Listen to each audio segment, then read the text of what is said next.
8.9 and abuna poye mantan for 8 at the free kranza Sompa 90.7 and some no bano nia obetie bie womono and it says subi MPP youth organizer kasa at the atudwa kwanye fa so a abato no ntwodie no kwama wonom no hefa and na okogina ye na dwumedie bi ase and na wonom so ekasa nsem we saying so for ya we ni so mehwe sebe yan kitahudie ho nsem betimi agina ye no wono so akasa edensem debi tudwa efaga na ye data ye didi dwuma no eho na ye rake na shigbe so ena ka kire ye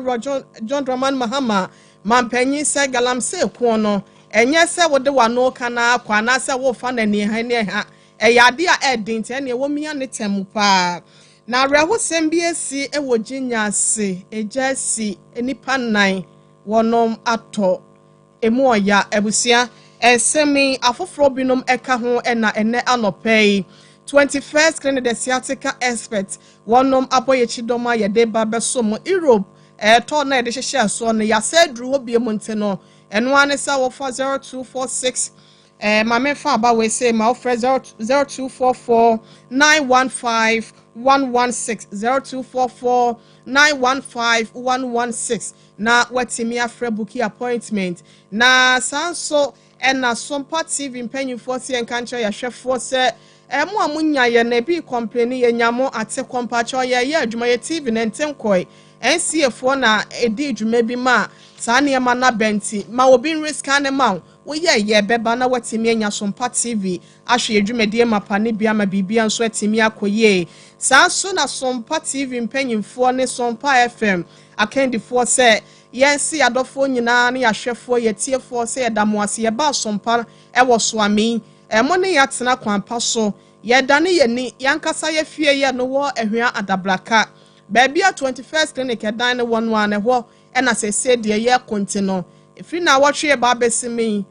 na chese ukuada no ekosi fiada de ehwebe na yetu nti wo hwehwe ye wo soami na chese efiri fiada na ukuada ekono wa hu ye ha mpacho na watoa mu aba ehwea adabraka 21st clinic baby e dan won esro ha na ye wonti ye na mo ase osa kwan no so na mo hye ne so emfa mayen afehwe Facebook no so Sompa TV Ghana ana Sompa 93.1 YouTube Sompa TV abefo online so www.sompaonline.com semno wokwa ho abetimi anya bietie no akenkan bi de free ho medin do ahene yire mame ekua yeboa esia mabronya abetimi afre mabrewa tie busia afi yanje brani adaje na nsam no sene sitie no yentime emfa emamo ye shansem na se de free MPP amanyoko ni mu na wo hwa abato no mu ntwode ya wo mudi ye na wono matse sebe ma de to da bi na wo kwakwan ye kwamu be yetro na amane ne wo ha dodo na so wo akwantuo wo bre ya ye boy mu nti no abato ne mu na nkoye afa ma wonom ene ye fom ye tro papa ma wonom na nya asem ketwa ne omopa ye ba bi kukuru won kwohwe ye no na ni eden won kra no wadwene hu bia wonte ase ne no se da bi wosa ye tena se ye so ne emahwegu na hu ne hyehye nti no ye nhwede be na si ye kofare by 21st clinic for be catch us course na nkasa no ene de wo hen na ye hu ba bi ade ne free by ho ene ye de aduro ankasa beka no na yetimi enya ya sade free wo satam no de 2028 na wo hwe ne mu kwanti no wachirasa want na say Emma 2028 one central position teno one mate bedwako bi krampa wo ye hwehwemu na dwumedie bi ekoso wabra na Kumasi Technical University Tescom ayesua pon MPP mabunu ko ye wo no na wonum edi wo nhye mu de edi kan kra hwehwe so ahwe kwan kra fa so antwodie no eba ye ede na si ye pote na wonum afa so esiesia kwan mu ama 2028 abato no bibia koye ede ama wonum neno ena onmonya for Razak Abubakari wodwani kiremu ewo eyesubi abato mpesua so a wono the youth organizer ya wo wokojina esimpie ni apaso brana wo kasa no yentie de ode tuja. You need to respect the opinion of the voter. So if the voter vote against you, probably there is something wrong that you have done that ninja. So as I said, and I feel one of the things that you need to about economic hardship. On my insin obiao, and my omoko jum, you must say they be omoko jumba, no man omotono, no boy de, okoso. nti sɛ ne bɔ kɔ soro na sɛ ɔhu way out a na ɔnya ɛyɛ a ɔbɛtɔ ɔbɛtia wo ɔma mu kɔ fuel pump kɔtɔ fuel everyday wi ɔmo sɛ ɔmo kɔ a taxi driver na waka ɔka kyerɛ me sɛ yɛyɛ ba aba mu na ɔmo tɔ fuel 10 cedis ɔmo bɛtɔ ɔbɛtia na ɔmo tɔ fuel 70 Ghana cedis nti ɔbɛtɔ ɔbɛtia wo so ɔma mu kɔ di dwa aduane ne sensɛm nyinaa na ɛyɛ deɛ a na ne bɔ kɔ soro nti megiri sɛ ne nyinaa kaw na Ghana for ɔtɔ ɔbɛtia nti sɛ yɛbɛ gyina sɛ ebi asimesi ayɛ bɔne nti anaasɛ asimesi ananyɛ adwuma yɛ nti na ɛtɔ abɛtia yɛ dia we will not find the solution. I think the solution is that Ghanaians rejected us based on how they were feeling. Abusiani wakasa ye would wani echremo e was subbing about some person so mebro don for and on monya for Razak Abubakari and any day and until so born on the cashier no womu emfa mo obi asika sem to ye ya na enkoye no e na ema no ebasa ho kire de obi aniwa opani tituru ne ma no ye chikola na ye kwaye nim swafo ya wono ehwe nkitahudie so eye onmonya for Samuel Nate George Penny dia tudwa se ontinta so ngofo nsamfa ne tachere manfa esan se bra na oba be convert ne bra wo vet ne mokra no wo de tudwa se wo hwe mpempen ya be fo kwan e na wiase nyina fa so edidi dwuma o my Ghana yese mo nyina da na se nipa nyina da empo da ne wo homo na se wana ne bia wo wie ya pa baba be chiwa we no nti no wiase nyina de be fo kwan edi dwuma no Ghana yi ye ho firi mo enye ye yesa be ka echi e wa abrabom and I'm sorry also was say adie bia so wona kade ye ka sa be for kwan data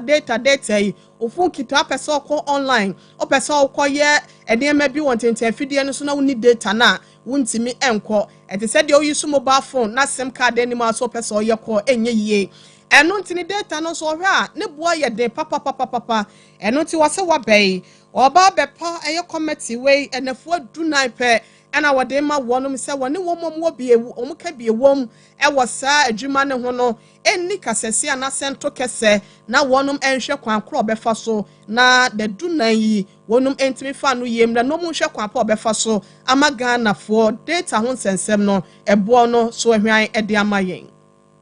the management of the ministry, and I've given them the running order. Hopefully, within the next 14 days, we'll be setting up a committee, an interministerial committee, to look at the cost of data. Again, at my vetting, I said that it is my fervent belief that before the end of this year, we should see some movements in the data offering. Now, let's be very clear. I've said that there are two models. You can either have a reduction in prices of data or an increase in value offerings. So you could be paying 100 cedis today, that gives you 100 gig. Do we want to make the 100 gig 75 cedis, or do we want to maintain the 100 gig but make the telco offer you 150 gig for the 100 cedis? Whichever ways, you get more value. So we're going to look at those models. Now, the committee we're setting up is interministerial. It's going to have representation from the Ministry of Energy, the Ministry of Finance. It's going to have representation from the PURC, and then from groups like NUCS, the Chamber of Telecoms, from content producers, those who do skits and all of that. They're going to have representation there. The reason why we're going to energy is because the main cost that builds up the MNO's cost is what they are getting, the pricing they're getting from their tower companies. Now, those tower companies, 80% of their cost is power. Okay. That's because there's currently a certain way the cost for the cell sites is being calculated. If we can fix that with PURC, you can then see a result. And so there is a committee that will be set up in 14 days, within the next 14 days. Abusiani wakasa ye wanene so for wo hwe yenkita hodi ho ensem so ye ran monya for Samuel Nate George Donald friend Sam George ena yetie no yenkwa galamse ho sensem ya de on monya for John Dramani Mahama mampanyin edin sia kan tamawi abo nyinam so sadin so aguso se enfa ho ne de abrewa de beye chase sablo de beye abrewa kotodwempo ni awobre yi mo no won hinhim eti sesabi konfo ya na akoma abakita bodu aye to shiregu ni so obegina pintin wonye te se na danko akufo ado abaka so betu galamse ase dru ho na agensem no obehwe emfie nan no galamse ni de ni titru ni asoafo ne na bemfo bia ode wo ho ahyem no se wa ye beche wo se wo yasa no ene edi na aye wo na no na convener the media coalition against galamse centrefo kuo no one ma wo sole kasetia galamse no one convener Ewa Kenneth Ashigbe wano na kasa se wodo wano don rampempi na ya na bi nwo na wo hwe John Dramani Mahama mpanyin se mo wo kan ya one of the awards should any send Kobetimi and Sanetimi abo my gani a dish year, any a japadia who do ya galamsey, SN one home. Now, what should I say, Mekobi and Quanoqua? A idea binder dana or muno any idea na 1 year. Asrafo kogu me wiye na asrafo ni bikurampo we are god no mu no mato kese ene ye ba hanti munwane no makwa akwaji sika wo akire wase wo beye de a ehia ma ahofama ehia ma akokoduro adwini sie ansa no watimi to galamse asanya sade a wontumuna 2016-2017, where the criminals in the NDC government were taken over by the criminals in the NPP government and started the illegality. I call them criminals because they're engaged in an illegality. And as early as December, we saw that transition beginning, the retransition beginning to happen. And on the 20th of December, Oheminteria was attacked, in one of these instances. And that is happening. And so I agree with Honorable when he talks about the fact that we're hearing a lot of talk. But you see, the turbidity of the water has not improved. The Bonsa water treatment plant has actually been shut down, and the issues about the poisoning from heavy metals is continuing. So unlike corruption, where His Excellency got aura in place and they were acting, then you come to the issue of energy, where John Jinapo and his team worked on it. You come to education, where there was no food in the senior high schools, and we saw some action. All we have been hearing is a lot of talk, which is good, because at some point we wrote to the president to issue the cease and desist. But you need to accompany that rhetoric with a lot of action. And so it is important that the action, we begin to start seeing the action take. But let me make one particular point. I disagree with the Honorable when he talks about the fact that it's not important for the president to ask that his government do not get involved in mining. One of the major reasons for the failure of the former government was because the firefighters themselves became the arsonists. Aha, and I'm a kind, Woman kasa ya tu omusa omukodi kuono. Afede no man kasa kra na etwa omuna omo edi galano. Na we say Rakena Shigbe Media Coalition Against Galamsey and convener no or then some we say a true jano. Yura wo semwe Kumasi Asante Mantema se no Jinya se eno waso kwa kroponi mo ebusia araho semwe free woba na ni enyan ni nyina ne se eja atofie bi mo ama ekowie akire no maami bi wone ne mamiensa wono matina nanom ewonse do mo ahedura be adane nso no na kwanye fa so araho semwe esiye na ne kunu wo ho na ne kunu ni ho ne kunu no enua be ma ya ye frɛ no kwabena mensa wone Sompa kasefo bonkomo yentie enchiremu awode maye the tiane say ahomachi na my wife oton dokunu nti obenwa ne dokunu nti o sole ahomachi be 3:30 no na otia mu be pu na kwabna sole na ekwa na ehye nti mimi dim ni ka mi pie ye no na ehye gya no aso kitchen no na kitchen so na ye fa yi na wo na gya na so eti mi kofa wo mafunu eti me fa wo mafunu di kan di bu first gate no eti mi bu first gate na cylinder no gi pom je ye pom no na mintimi enwuram ana me fa dan na ti sei me ne baba eti afa baba kuta pikas na me kuta wo mafunu na ti eno e pese ye bu dan no nanka enkra no epie ko so mo tietiem da kwabna yi nti na me home eti etimi de ade no ebubu omu na ade na ntimi amhi ena eje mensem eno krasem na afi na aje mensem na metie sun eno kra na me ye hu hwia na yeye abai no krasem me ye hu hwia anyeye o ena anyeye eno krasem enti de koba ni se enkra no eno no mu ma me ni nyina hye Omasi edo makogu konfanachi asisi amabayi de metimi aka wo no mpache emoya meni kurata tenisu wantimi anya ho hwe ye na afam de enso anyeye we ya rehosem a esi ewo eyeginya ase asokwa kropon ni mu asante mantama se no oba ata one ne mame ensa omunyina ahye erade nkoso afa won krense na erade enye bambofo owura ya oware obe ya wone ne manyina tina nanom wonse adui ne nua bema kwabna mensa na wohunu n'ani so ade ese ono ne yen ekasa ye no na yenkoi na yentufa enwremu ewo mfifi mantemu na yekọ twifuman na nanom atsankonwa bedwa ne mu ye no wo mo hye twifu atemokwa mensin mu ewo mfifi mantemu ho oba ahima ya wono wo ho na abena antwiwa ya wotoso mienu ena etrese Ghana fo su ni ban bi wo ho ya ye dedodo enipa bi ti asekora ne ye bo na wuto we no na se abaifo ne de omo gimu anche yenya bo wo wuto anche na obehu se bibia beka na ba mo wo abetwo no de wo kwa mpa isansa wo nkofo akora mpo se wedding ka kontia na mammefa apreko wo kire so hipopro ya wote adwaso edema wo no mobrempon apia nuama ya otoso miensa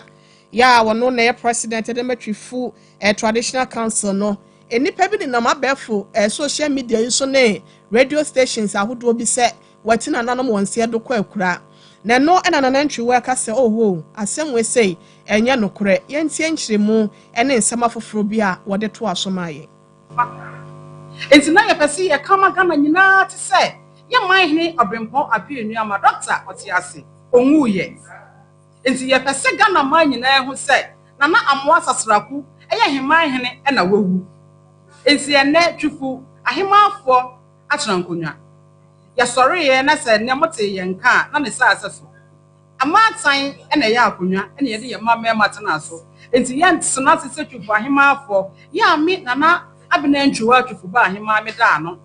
ye mfa owuo me bata ye ba ne ho wo bra oti ase na emom na mo asasraku heman hene na wawuo enti ye sori ye na ya asem no no mikita krata ye kita min krata ye 20 to 11 krata de kita min na nanom na asum twifu no na mo asasraku na ne din a oye heman hene no na omo nana enum din wom na nanom asum ye nyina edin wom mikita krata ye kire se omo di yen ye din akwakoto omo ho so se twifu man hene na awuo twifu man hene na mo we sasraku obi enim so ye heman hene obi a wonim ni bia enim so ye heman hene onye twifu man hene enti de na ye pese ye kire ne se ya man hene ne de otiase ya man hene onwuye enkro ye kita nkro 250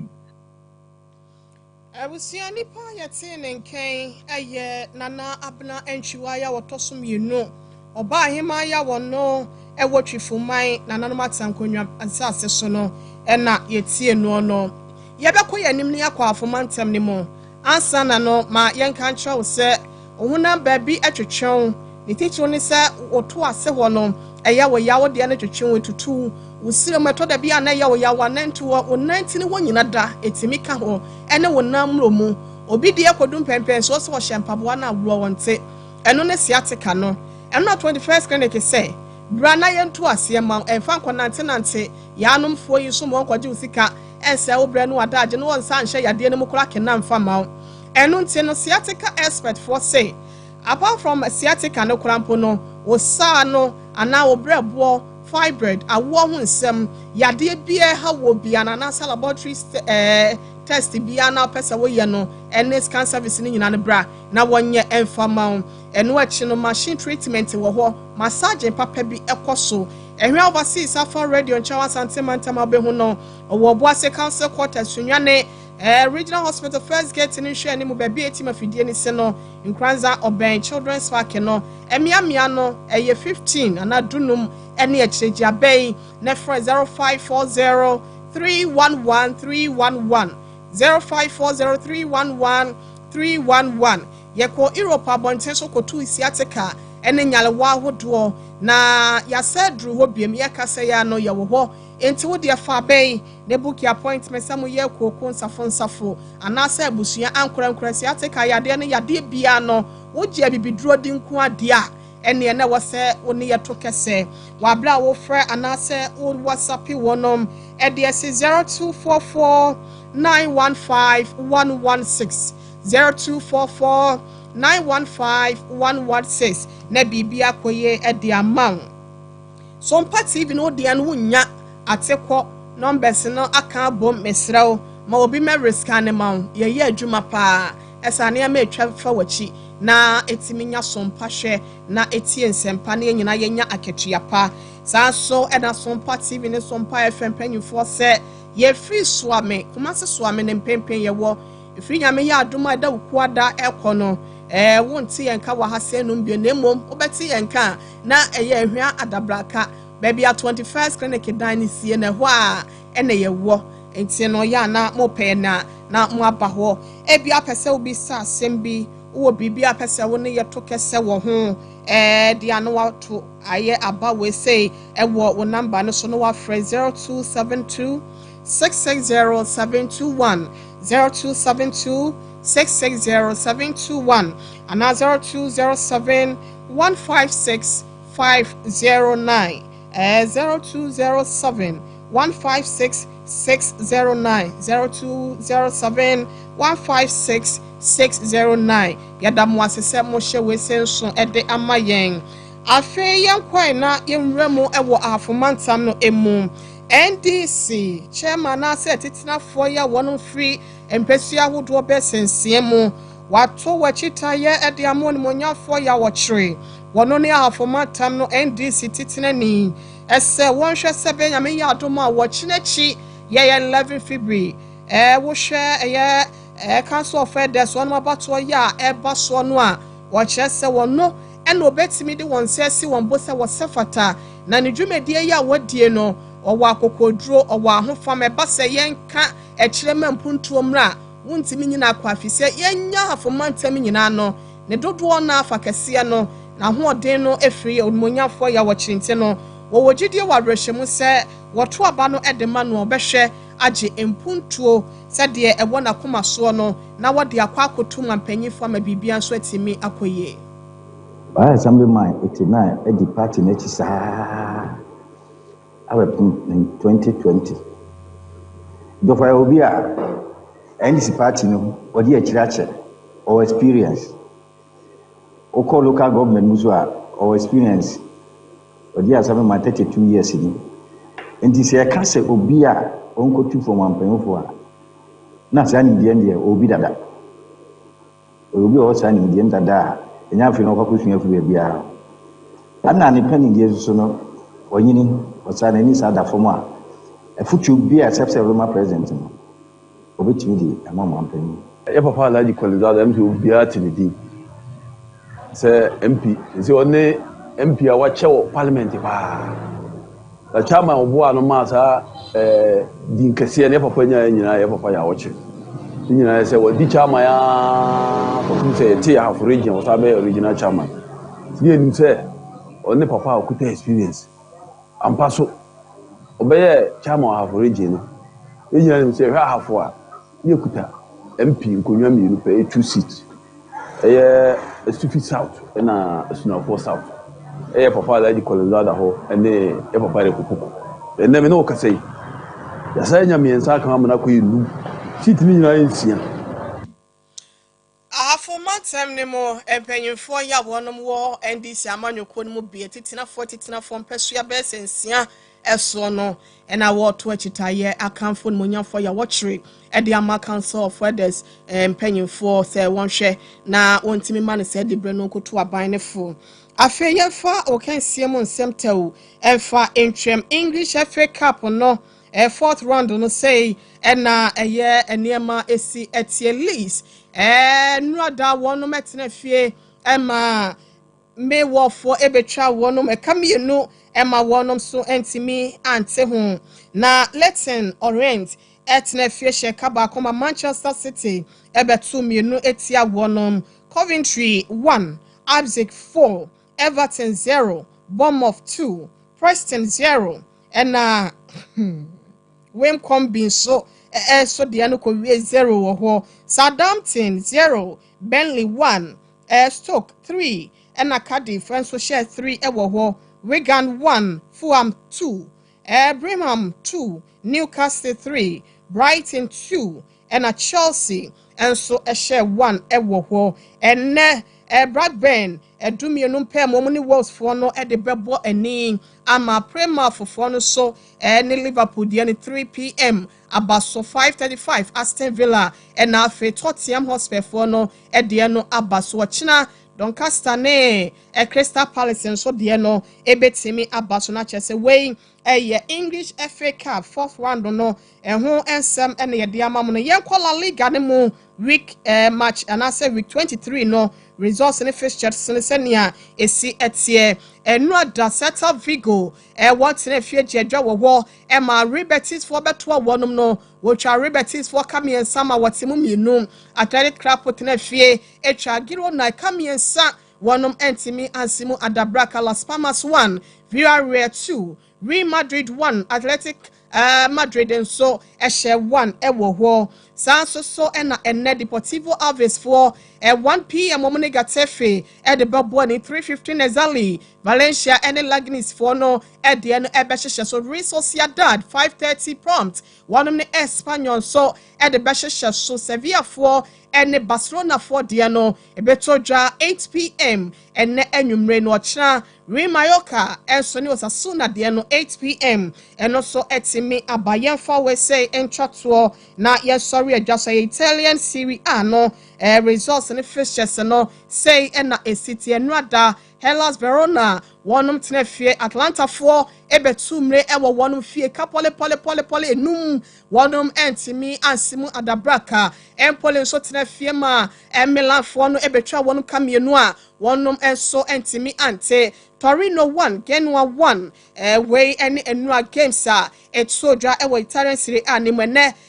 Venezia ene Roma for 11:30 anopeya beba so Cagliari for enso ene Parma de no 2 p.m. Lazio Brecona no Monsoni Monza for de no ehhehye so Leeds 5 p.m. Omuni Bologna de no ebetsoja Napoli 7:45 omuni Udinese de no so ebetimi ahhehye so wachina Inter Milan omone Fiorentina de no 7:45 p.m. ena wonum so de no ebetsoja busia na yebegyina ha senom ede awokansiam nsem kakra ya yenya efo anopa no nsiabrem kase no so no enememenda na fibri no yede ni nyina esie Rosante Eboa Benedict semfo panyin yefa seda emaninskri ya mo Sompa 90.7 in Kranza Sompa 98.9 sunyane ena fe Sompa 93.1 Kumase Bema safo kantanka wono na hwe chinchin fidie ni fruma edema me a wo bo me chidom e wo ha se no mame na technician